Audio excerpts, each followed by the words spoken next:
Crazy Rich Asians is the first major Western-produced movie in a long time to feature an entirely Asian cast of main characters. For those of you trying to work out the math on that one, yes, really, that includes Western-produced movies you remember with predominantly Asian settings. That's certainly something. And while that's probably going to mean more to some audiences than others, it definitely does serve to highlight how pigeonholed Hollywood casting can get. When you see all of the familiar faces in this movie, Constance Wu, Michelle Yeoh, Gemma Chan, Ken Jeong, Nico Santos, getting to fill out a massively diverse set of roles, rather than being the situationally specific Asian character in anything else, it really does put our typical cinematic view of such things into perspective, so it's understandable that so much of the promotion for Crazy Rich Asians has focused on promoting the film less as a narrative than as a cultural touchstone waiting to happen. But just so we're clear, apart from the It's About Time event movie aspect, this is also a very funny, engaging, entertaining romantic comedy that puts a smart, fresh spin on the shop-worn, fish-out-of-water premise to deliver something like a gender-swapped, class-conscious culture shock take on the Meet the Parents formula. The premise, loosely adapted from the first in a series of novels of the same name by Kevin Kwan, finds Constance Wu as a Chinese-American economics professor named Rachel, who's been invited to accompany her boyfriend Nick back home to Singapore for a family wedding, having not been previously informed that Nick is secretly, at least in the United States, the firstborn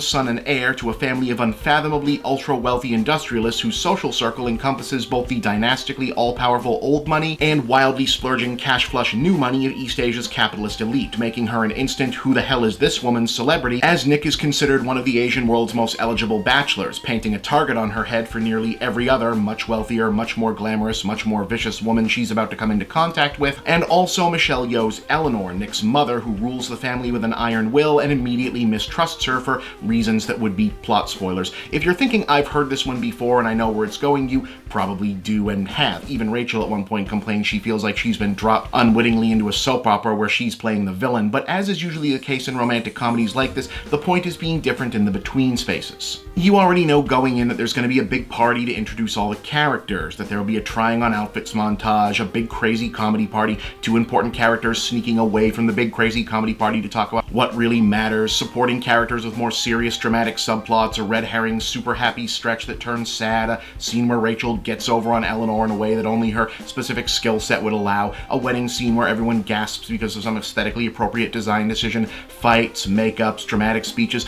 The point is that you don't typically see or ever see them in exactly this context, framed exactly this way. The main deviation from the book is telling the story almost entirely from Rachel's perspective rather than a multi-character split, which makes for a thoroughly unique dynamic throughout. Born and raised entirely in the United States, she's unprepared for how much of an outsider she's regarded as both in Singapore and the complex web of social stratification surrounding Nick's family and the culture that revolves around them. And the film strikes a very strong balance between having to explain cultural curiosities that any outsider would find unusual, but also letting a lot of it just play out, and if you don't necessarily catch the reference, the behavior of the actors will communicate what it means just fine. Authenticity, in other words, is a strong suit here. If I had a significant criticism of Crazy Rich Asians, it would be that while the Asian part is certainly never in doubt, and the Nora Ephron-esque wealth porn is exceedingly rich, I kinda could've used more crazy. I mean, we do get several brief but memorable scenes laying out the extremely extravagant ways in which the younger and less well-behaved members of Nick's family throw their money and power around, but if you're gonna put that in the title, I was kind of expecting, I don't know, maybe a little more Wolf of Wall Street and a little less Robin Leach in terms of how these guys are gonna be throwing their money around. Maybe that's for the sequels though, I don't know.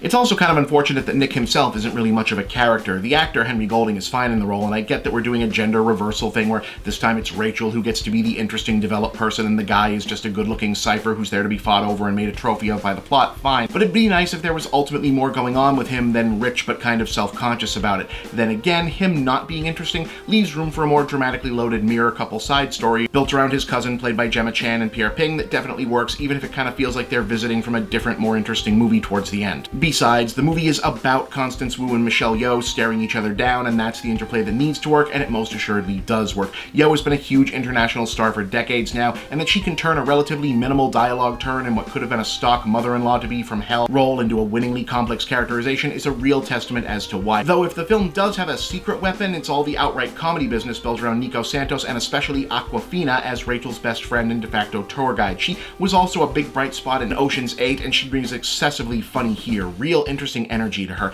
There's always an offbeat line to walk appraising a movie where being standard and formula is part of the point because some other aspect is anything but Crazy Rich Asians was a real charmer. 3 stars, I like this one a lot.